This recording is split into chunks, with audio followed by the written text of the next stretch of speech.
Hello and welcome to my YouTube channel. My name is Chris, and I started this channel just like most of y'all, I'm sure, just to have a channel. Just to be able to share my stuff that I do that I think is interesting with my family. Well, as years are going by, I became a dad. My little girl has expressed interest in being a YouTuber. So what better way to help her in that interest than to start making videos regularly, maybe figure out how to edit a little bit, stuff like that. So in starting this adventure, I was trying to figure out what I wanted to do. I have a lot of hobbies. I like motorcycles, I like trucks, cars, I like RC stuff, love fishing, all these things. And all these things are good channels. Ideas, even video games, whatever. So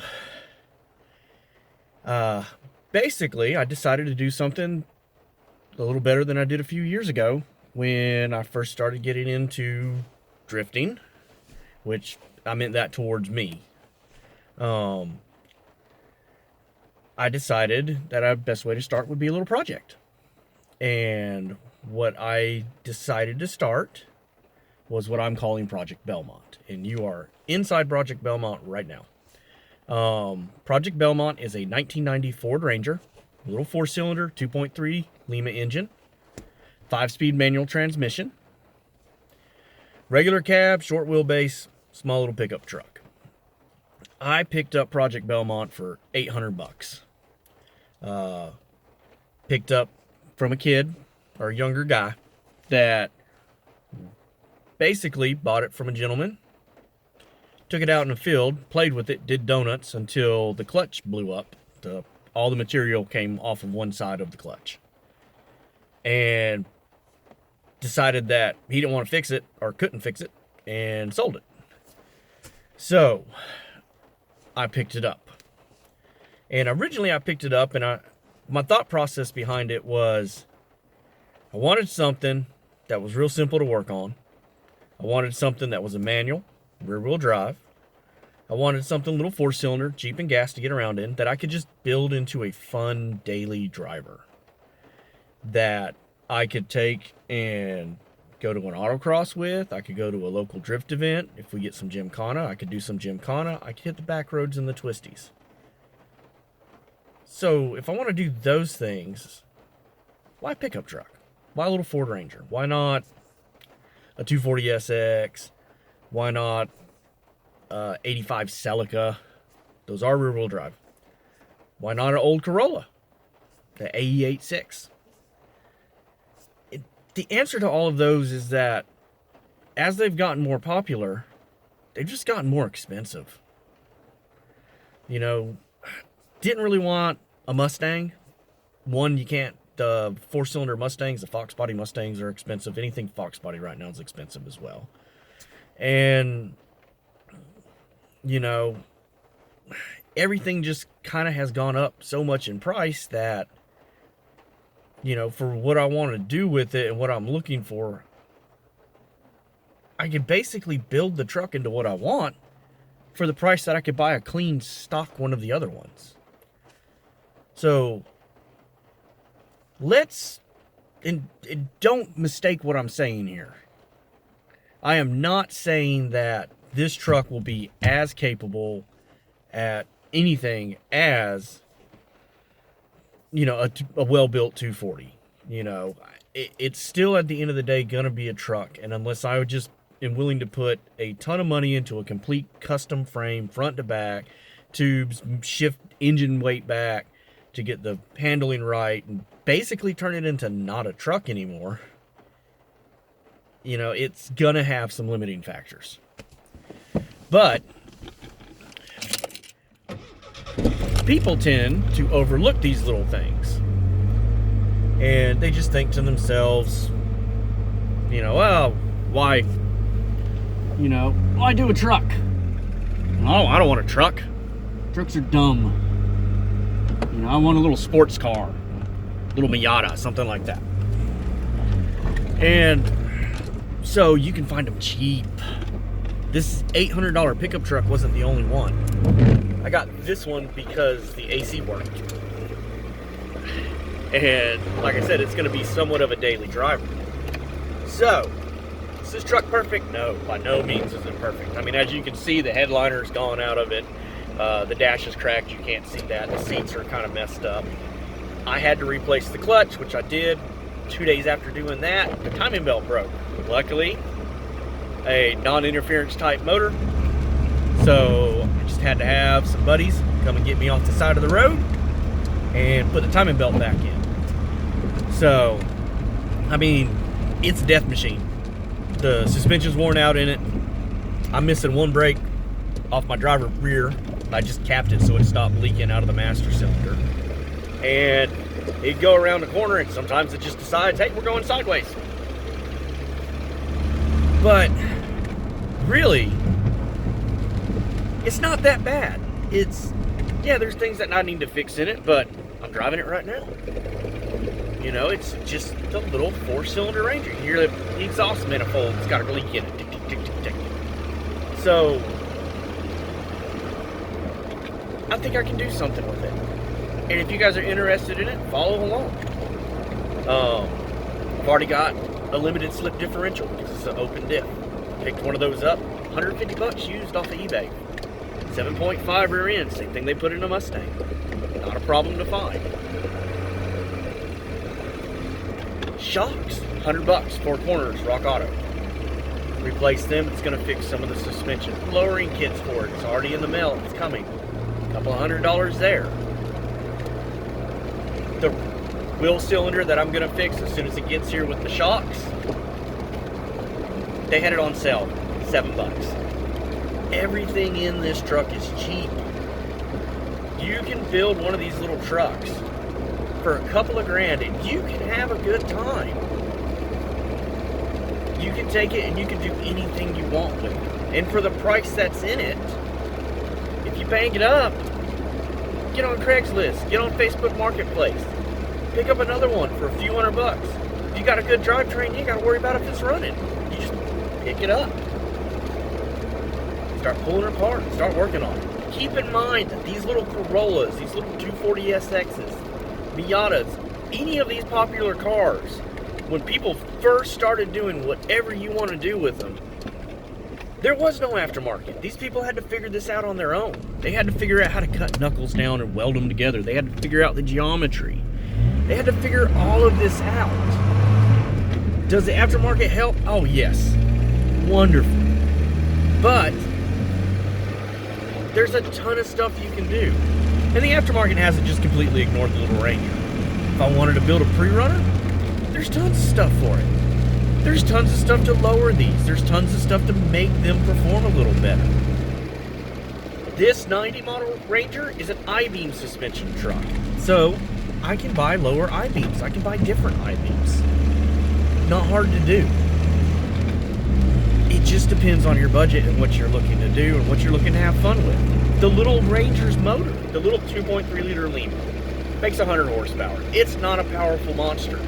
You're not going to get out there and just outrun really anything. I'm relatively sure I could be outran by a kid on a bicycle right now. But in circle track and dirt track, they have classes where this motor is the motor that you have to run in the class. Believe it or not, there are options to build this motor into anything I want. I can take this motor from its 100 horsepower to roughly 300 horsepower, naturally aspirated, screaming little 8,000 RPM running 4-cylinder motor. Or it's the same basic motor that was put in the SVO and the turbo coupes. I can easily slap a turbo on it. It's not hard to do that swap. I've actually had a 1985 Ford Ranger that had a carbureted version of this motor that we put a circle track cam in and had a good time with. I welded the diff in it, I dropped it to the ground, and that was about it. We just took it out and did donuts. Was it fast? No. Was it fun? Yes. So, this one though, what's the actual plan? What am I gonna do? Well, yes, I'm gonna lower this. I'm gonna lower it because I want to take it to autocross events. Right now, it's wiggly. It's soft. Everything's worn out. There's 99,000 miles on this truck right now. I gotta do stuff to make it work better. So, what else am I gonna be doing other than lowering it some suspension work? The seats, they're shot. I'm gonna end up pulling these out. I'm gonna put in some bucket seats. I'm gonna do that. That'll do a few things. One, it'll give me a little more support going through corners. Two, hopefully they'll be a little more comfortable because these are worn out. Three, it'll improve the interior. Obviously, I gotta fix this. It looks like crap up here. Probably just, I don't know if I'm gonna pull it out and just leave the bare metal up there, or if I'm actually gonna pull it out, put some fabric on there, something like that.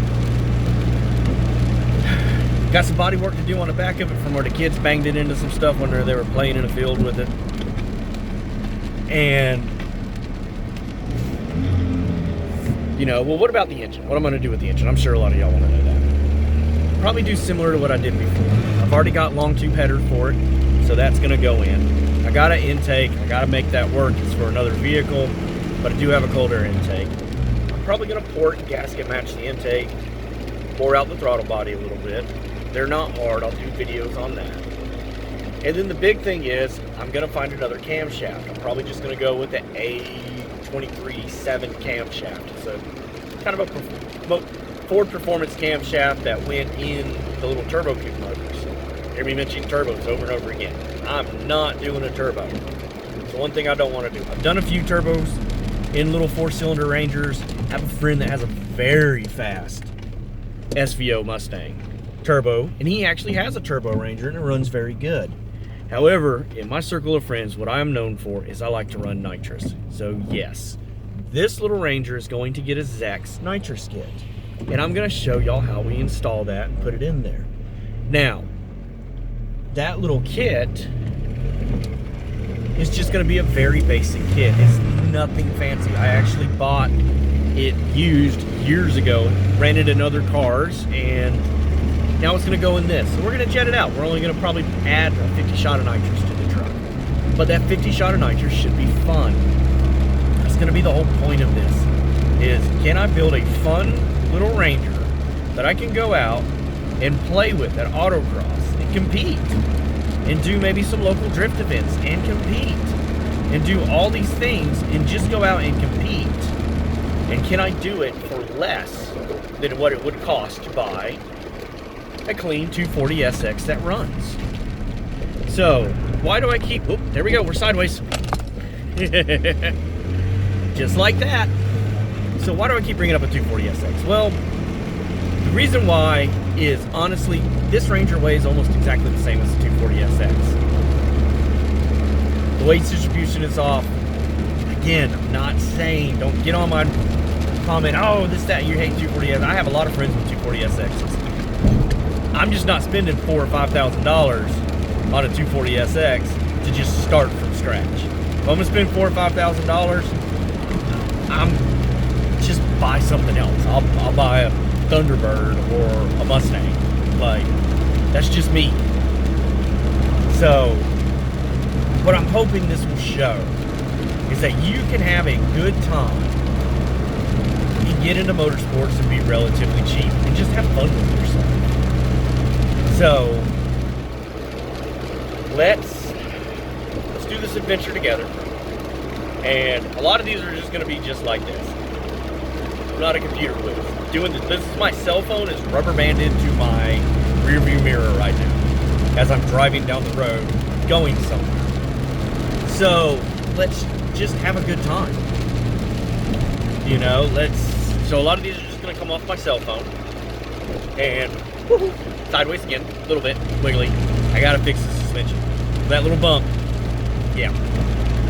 So some tires probably help too. But let's just have a good time. So again, I'm not expecting to get famous off of this. I'm not expecting to have just a ton of viewers and people. I just want to start doing something kind of as a hobby. Let's see where it goes. And bring my friends and family along for the ride. I mean, most of my family's in Florida. I live in Arkansas.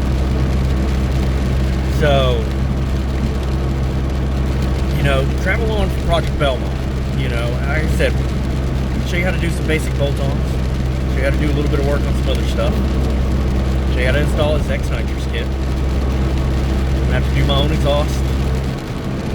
We're gonna lower the truck. Some of the stuff I'm gonna do, I'm gonna tell you straight up, not the right way to do it, and I don't really recommend it. But for an $800 truck, that's how I'm gonna do it right now. You know, so like honestly, here comes the thing that most people are gonna hate to hear. When it comes time to drop this, I'm gonna do an axle flip in the back, and then I'm just gonna cut the front springs and bring it down to match. And why am I doing that? Well, if I don't like the way it is, then hey, I'll buy the better suspension. If it seems fine for me and what I'm trying to do and my goals, I just saved myself however much money on the suspension that I can put somewhere else in the trunk. So anyway, this video's gotten much longer than it should have. I hope y'all have a wonderful day. Get out there and build something. Have a good time with your life. And let's go on an adventure together, y'all.